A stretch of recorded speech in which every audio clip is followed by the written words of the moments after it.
Alors, je dis déjà bonjour à l'ensemble des participants et je vous rappelle que le sujet d'aujourd'hui est le livre de Ghouta Tirangel Ben Ezra, Vraiment, un adverbe qu'elle a disséqué en adjectif et impératif de verbe. Et tout de suite, on va donner la parole à Ghouta en lui disant Boker Tov, Baruch Haba. Je m'appelle Ghouta Tirangel Ben Ezra comme auteur de livres et comme peintre, mais mon nom est civil dans tous les documents en français, et c'est Geneviève Ben Ezra. C'est le nom de mon mari et c'est le prénom officiel en France. J'ai écrit plusieurs livres parce que, comme certains d'entre vous les savent, je suis quelqu'un qui a commencé à s'intéresser à sa propre histoire des survivants de la Shoah.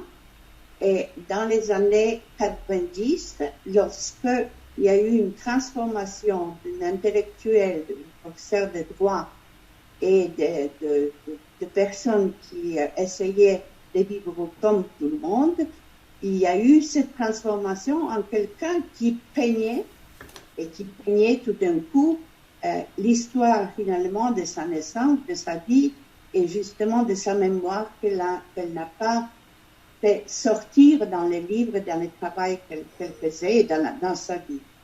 Alors, pour ceux qui avaient lu mon précédent livre et mon premier livre, ou vu les films que j'ai fait dans les années 90, il y a ces réveils. Je voudrais surtout que tu démarres avec la genèse de ton livre, parce qu'en réalité, ton livre, on peut dire que tu as commencé à l'écrire quand tu avais 2 ans. C'est mon corps qui a commencé. Tout à fait. C'est mon cerveau qui a enregistré les images et les mots. Et c'est ce que j'ai dit dans mon premier film.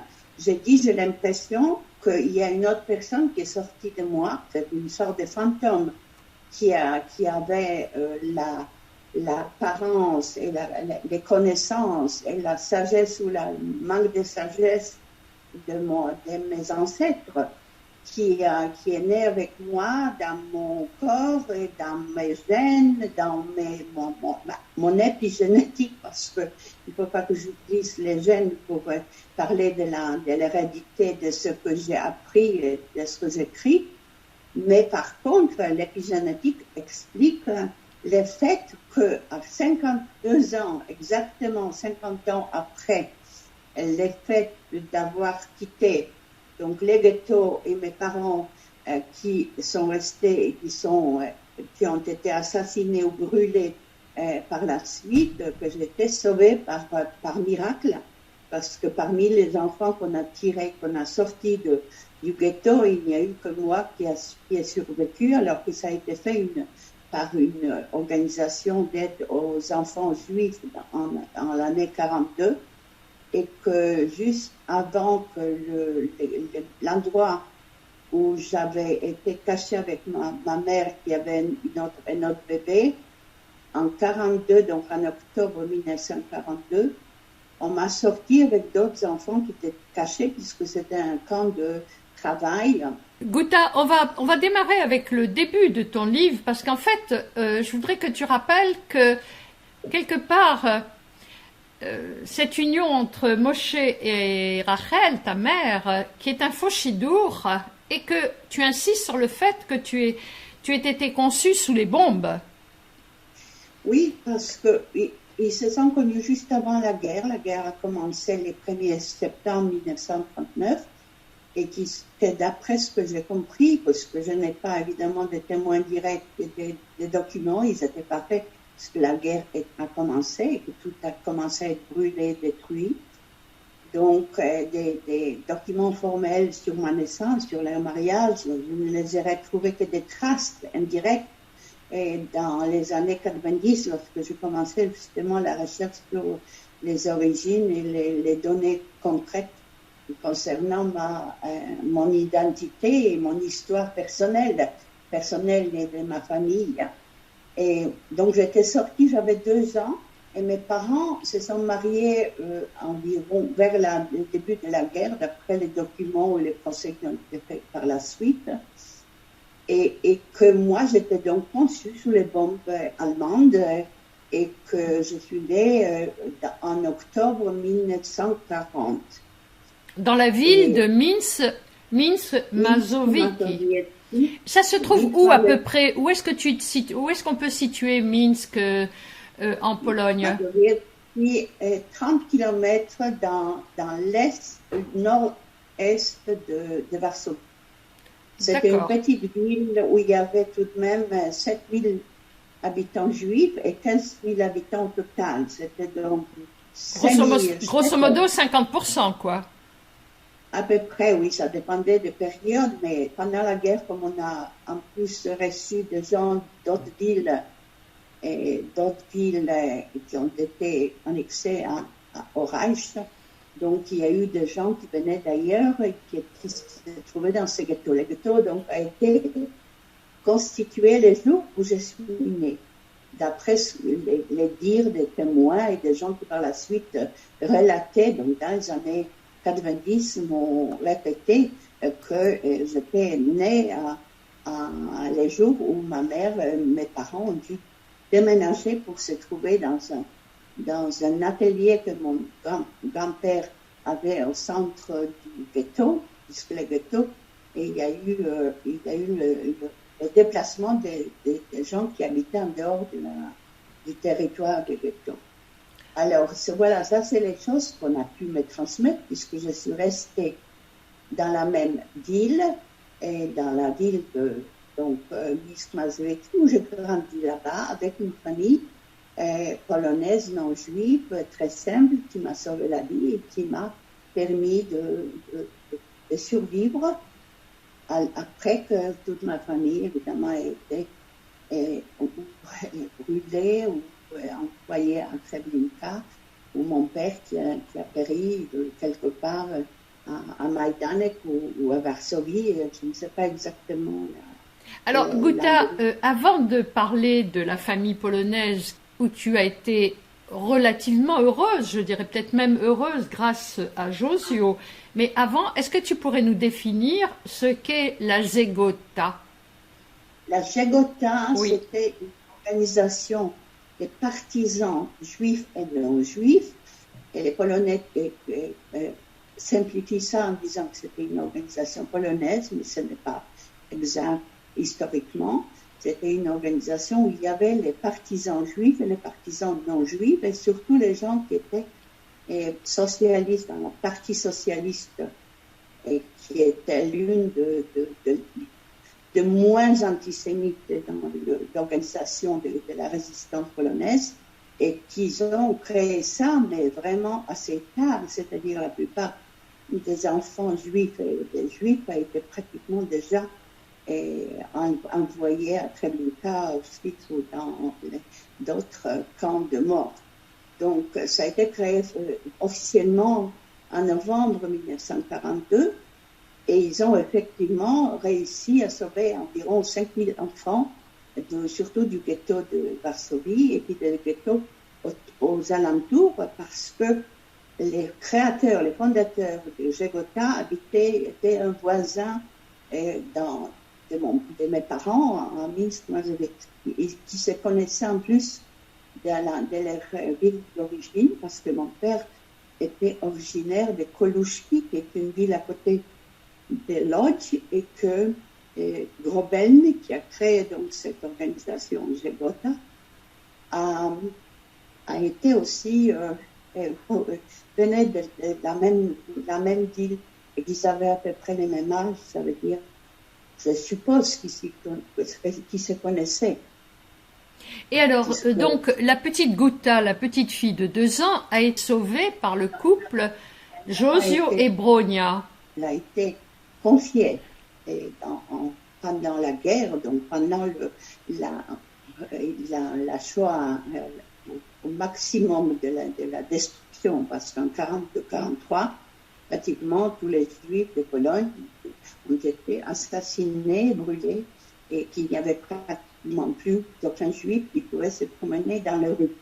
Donc, on m'a caché et jusqu'à la fin de l'occupation allemande, ça veut dire environ en été 44, où les Russes, où l'armée soviétique est venue de ce côté-là pour libérer la Pologne. Donc, j'ai pu sortir de différentes cachettes dans lesquelles on m'a placé pour que les voisins ne profitent pas de cela pour dénoncer et que cette famille, donc Piastouk, a sauvé la vie et maintenant une petite enfant.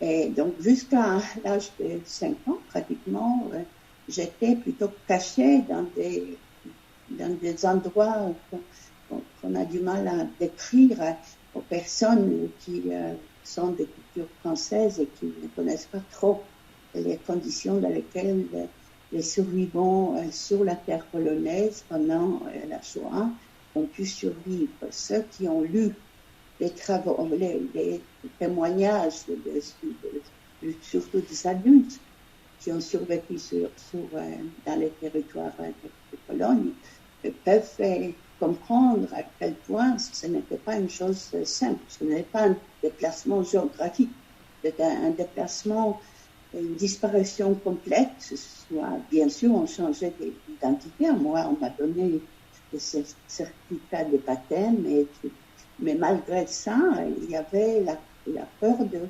dénonciation.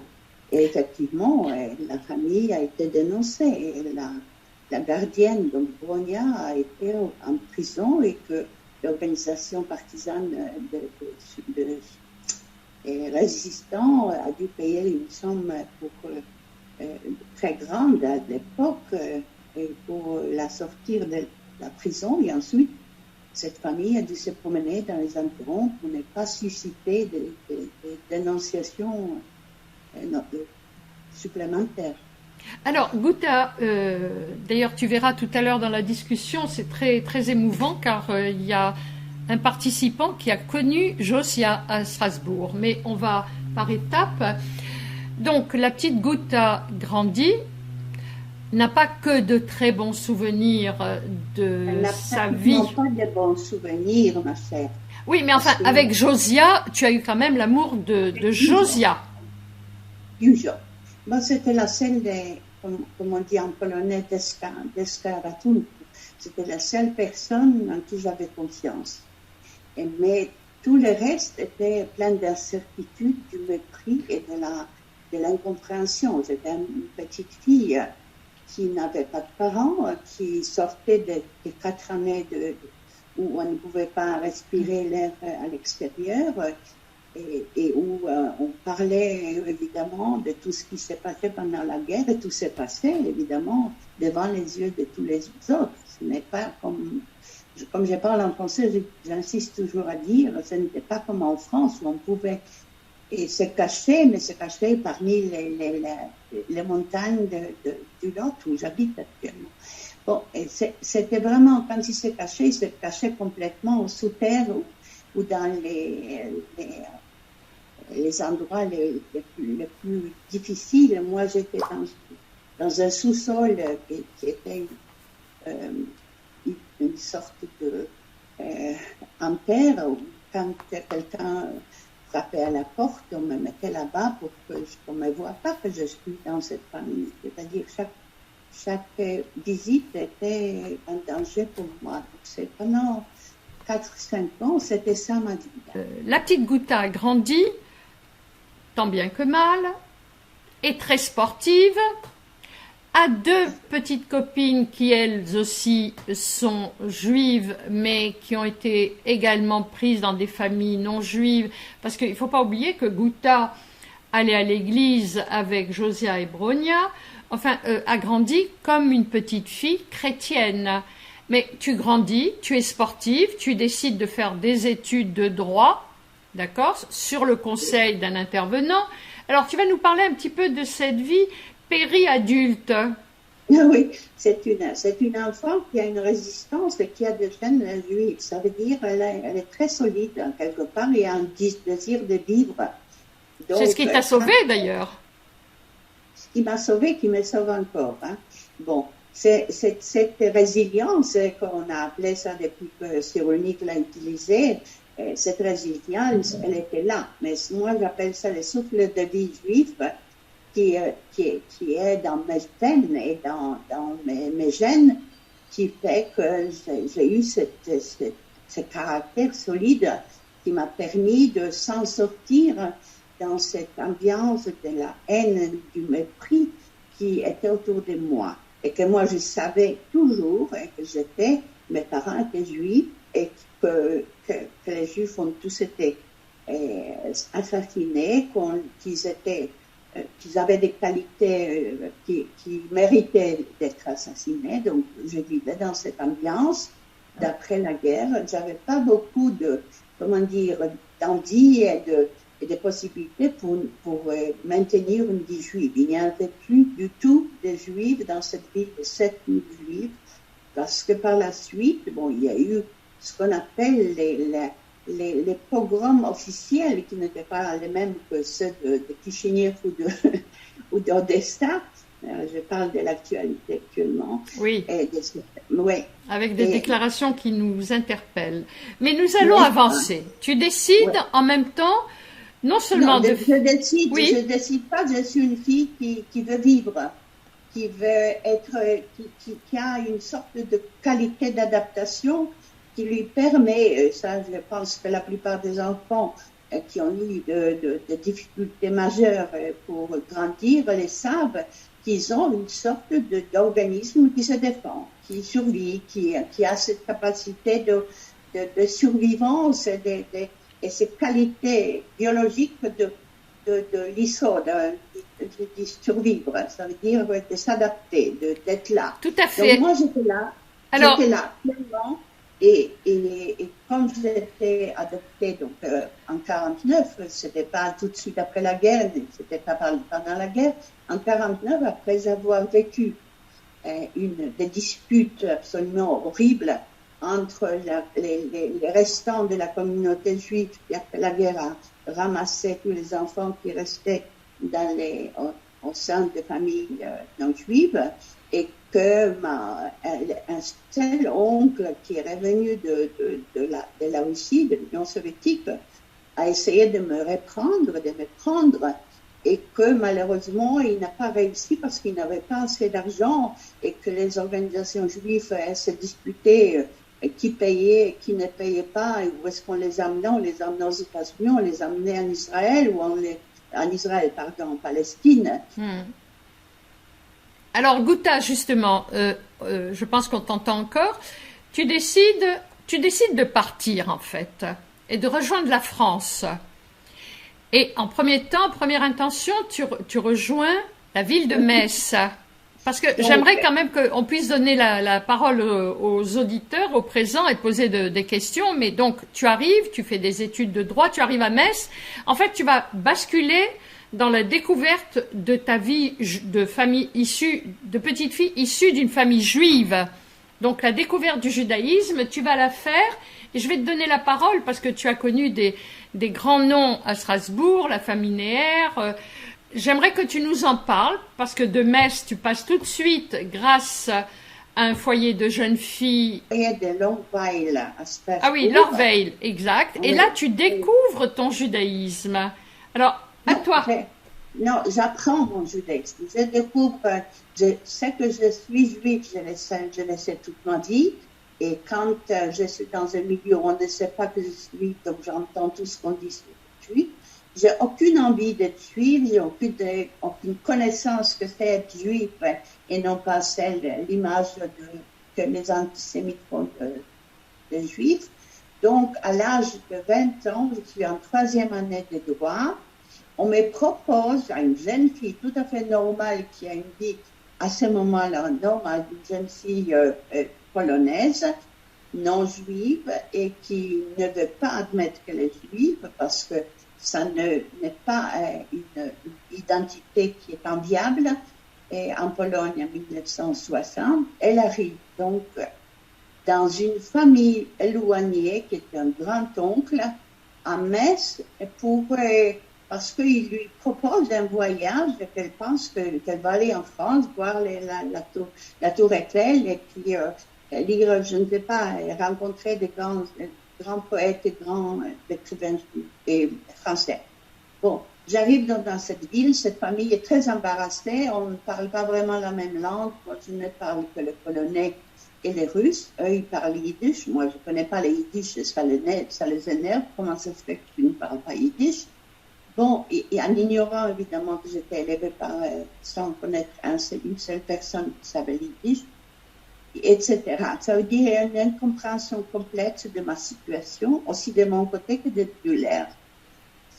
Heureusement, à ce moment-là, j'ai ma première crise, que j'appelle un bouleversement de mon psychisme ou de mon inconscient, et qui fait que quand on me met la musique yiddish sur les patéphones, la musique yiddish que la voisine de ma famille met, je me mets à sangloter pendant une demi-journée, c'est-à-dire je fais une crise, à vrai dire, une crise qu'on connaît très bien en psychologie. Tout à fait.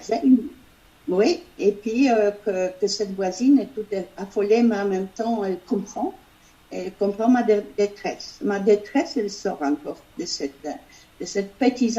petits-enfants qui a dû quitter sa mère, son père et sa famille, et qui se retrouvent dans une sorte de corps et de mentalité qui n'a rien à voir avec son être propre, son être neurobiologique.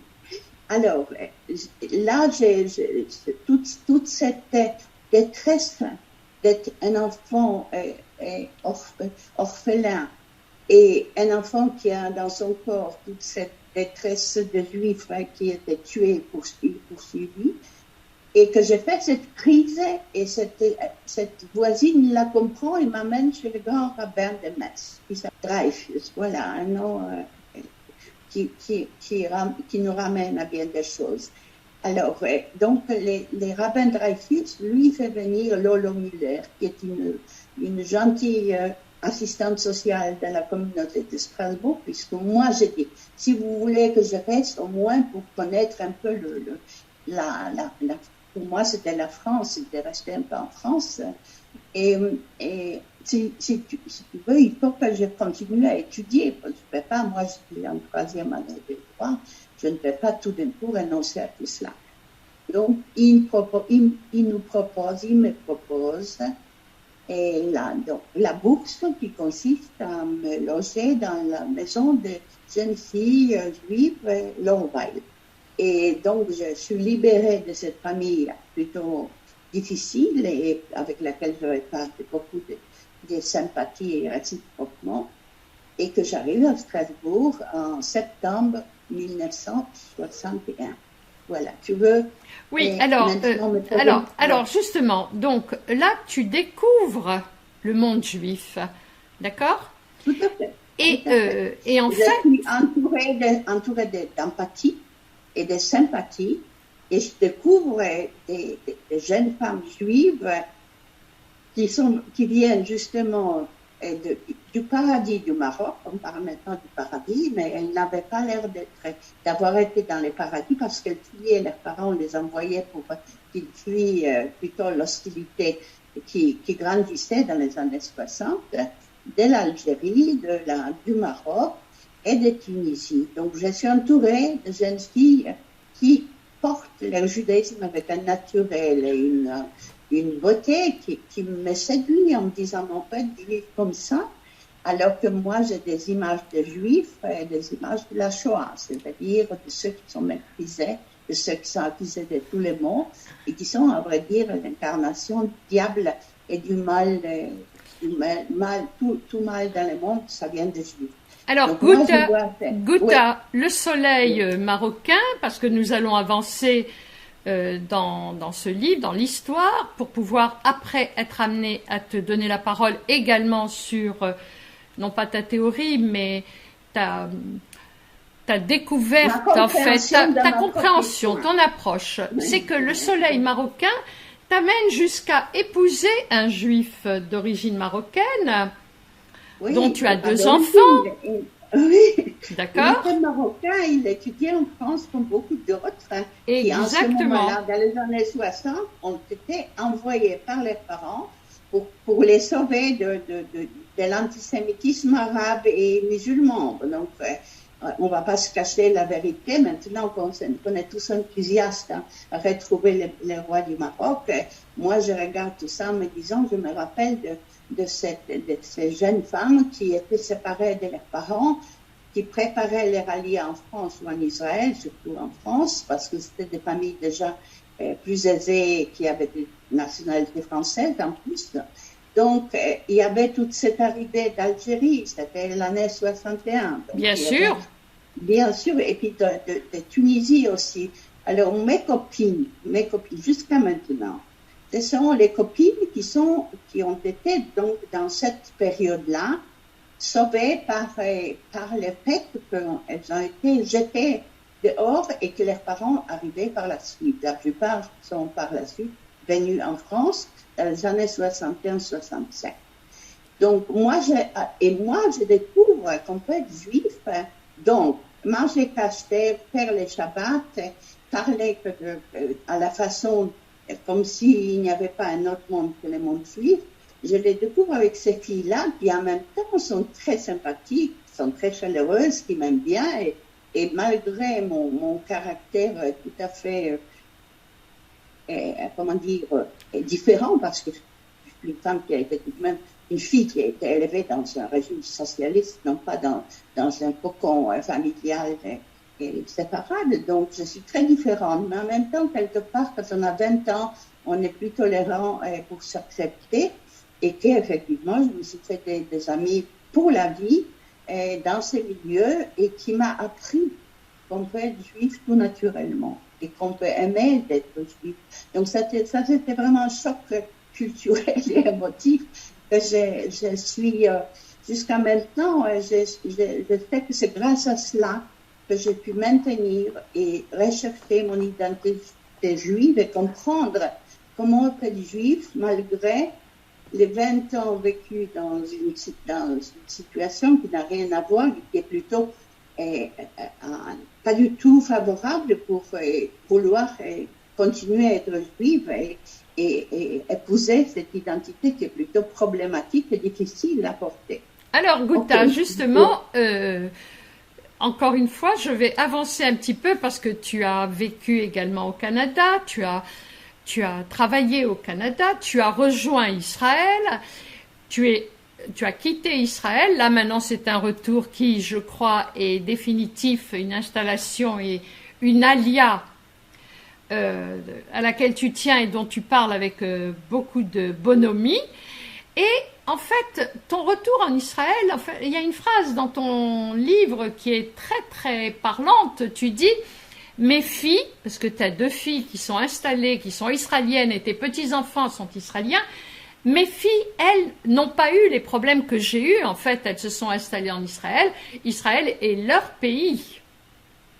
Moi, je les ai amenées en Israël. Oui, tout à fait. Non, mais elles n'ont pas eu le même problème d'accepter leur judaïsme puisqu'elles ont déjà été, elles avaient des parents juifs et pour elles, l'identité juive ne représentait pas les dangers qu'ils représentaient toujours pour moi. Donc, quand je les ai amenés à l'encontre de l'opinion de mon mari et de la famille parce qu'ils ne pensaient pas que les séparades avaient sa place dans l'Israël des années 80. Donc, moi, je les ai amenés. Elles ont aimé puisqu'elles n'avaient pas les complexes ou les difficultés émotives et psychologiques que moi j'avais. Moi, j'avais du mal à me sentir entièrement, comment dire, accepter entièrement mon identité juive puisqu'il y avait des phénomènes inconscients, de peur, de crainte, de méconnaissance qui continuent à me travailler encore, malgré que j'ai fait tous les efforts possibles, en tout cas intellectuellement et émotivement, pour habiter mon corps qui lui est juif et qui me force. C'est pour ça que dans le dernier livre, j'ai ce dialogue avec mon corps, avec mes gènes, avec Alors justement, si tu permets, Oui, Gouta, maintenant, oui. j'en va aborder ton analyse très personnelle de Elle est l'antisémitisme. intellectuelle, elle n'est pas seulement personnelle. Elle est basée sur 30 ans d'écriture et de lecture et d'études. Donc, on ne peut pas dire que Alors, Gouta, si tu peux nous en faire un oui. résumé pour pouvoir donner la parole à ceux qui t'écoutent, qui auront probablement des questions à te poser.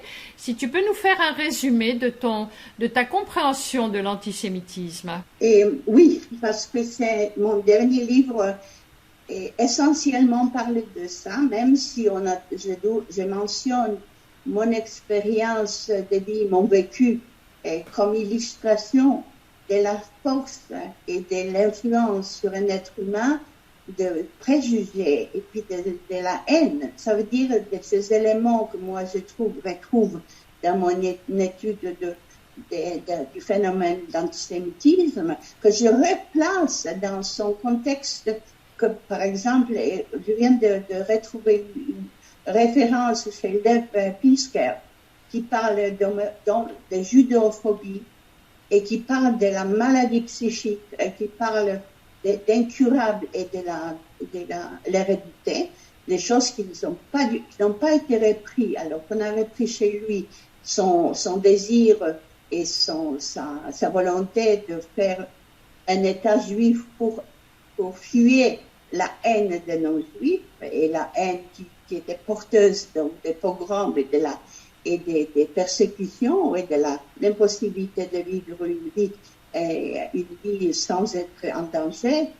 Alors, cet élément de judéophobie qui est basé sur une incapacité des non-juifs d'accepter les juifs dans sa moralité, dans son entité physique, et à qui on a donné tous les maux du monde sont causés par les juifs. Donc on va, je ne vais pas répéter parce que la plupart des gens, j'espère, ont lu au moins l'histoire de l'antisémitisme et qui connaissent les différents thèmes, et qu'actuellement, donc, dans le monde contemporain depuis 20 ans, on n'arrête pas de revenir à ces grands thèmes de la haine du juif.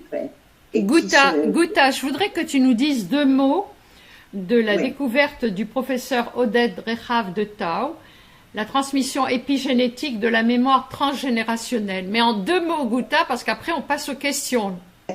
Lorsque j'ai fait les films, j'ai invité la professeure Sultan Berger qui a parlé de transgénérationnel et que j'ai lu le professeur Changeux et que j'ai lu tous ses livres dans lesquels lui, il parle de l'épigénétique, qu'il parle de la neurobiologie du cerveau et qu'il justifie de façon extrêmement scientifique, extrêmement, même si c'est pas, comment dire, c'est qu'il a eu beaucoup de difficultés à se faire accepter par les généticiens et que Oded Rehavi, je l'ai découvert il y a quelques mois, il y a 1 an à peu près, les démontre au niveau cellulaire, de la façon dont on peut expliquer l'épigénétique et les transgénérationnels. Parce que les autres utilisaient ça de façon en examinant les phénomènes, les conséquences.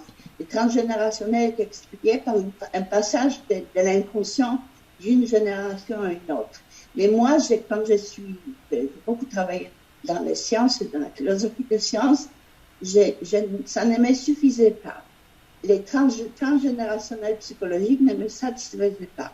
J'avais besoin de bases neurologiques, j'avais besoin de bases biologiques. Et je les ai trouvés donc chez des Changeux et puis aussi d'autres auteurs de ces élèves qui font actuellement, imagine, les travaux en vérifiant les différents concepts que lui, il a essayé de développer pendant 30 ans de sa vie, entre autres, en recherchant maintenant l'hérédité de certains comportements, valeurs, images qu'on peut retrouver alors qu'on les a pas acquis, on les a, oui, ils sont innés, mais pendant certaines générations, et chez nous, comme on a des ancêtres, ces ancêtres, ils nous transmettaient des valeurs juives. Et Bien moi, sûr. je les retrouve chez moi. Alors, ces valeurs-là, on a du mal maintenant parce que quand on dit, entre autres, les grandes affaires dernièrement de Bensoussan qui a dit l'antisémitisme est transmis par les laits de la mer et puis ça a suscité des actions en justice, même par la LICRA, qui était scandaleux. Moi, je pense que c'est la métaphore la plus exacte du phénomène de l'antisémitisme. Bien, Guta. Voilà, donc moi, je me base. Rahabi, lui, il a fait, il a découvert de quelle façon l'épigénétique et transgénérationnelle s'exprime au niveau cellulaire par les mécanismes de mRNA. Ça veut dire que ce n'est pas les changements du DNA, mais c'est un changement du fonctionnement du génome. Et ça, on avait besoin de ça pour... Il y a d'autres qui ont essayé de faire ça, mais ça a toujours été un problème dans les milieux, même scientifiques, puisqu'il y a différentes théories qui combattent, et qu'en plus, il y a toujours cette controverse entre l'acquis et l'inné, entre la culture et la nature. Et ce sont des phénomènes qu'il faut arrêter d'avoir des préjugés, parce que, comme quelqu'un m'a écrit en lisant mon livre, il a dit, mais en fait, tu reviens à la supériorité de la race, et donc du racisme et nazisme. Je dis non, je regrette, moi, je ne parle pas de la supériorité. Je parle des caractères qui sont transmis, qui s'expriment selon la culture dans laquelle on se trouve, selon les connaissances qu'on possède. Donc, c'est autre chose. Il y a toujours une base culturelle et de sensibilité et du développement. Plus on apprend, plus on comprend. Voilà. Guta, merci Guta. Merci à toutes et à tous.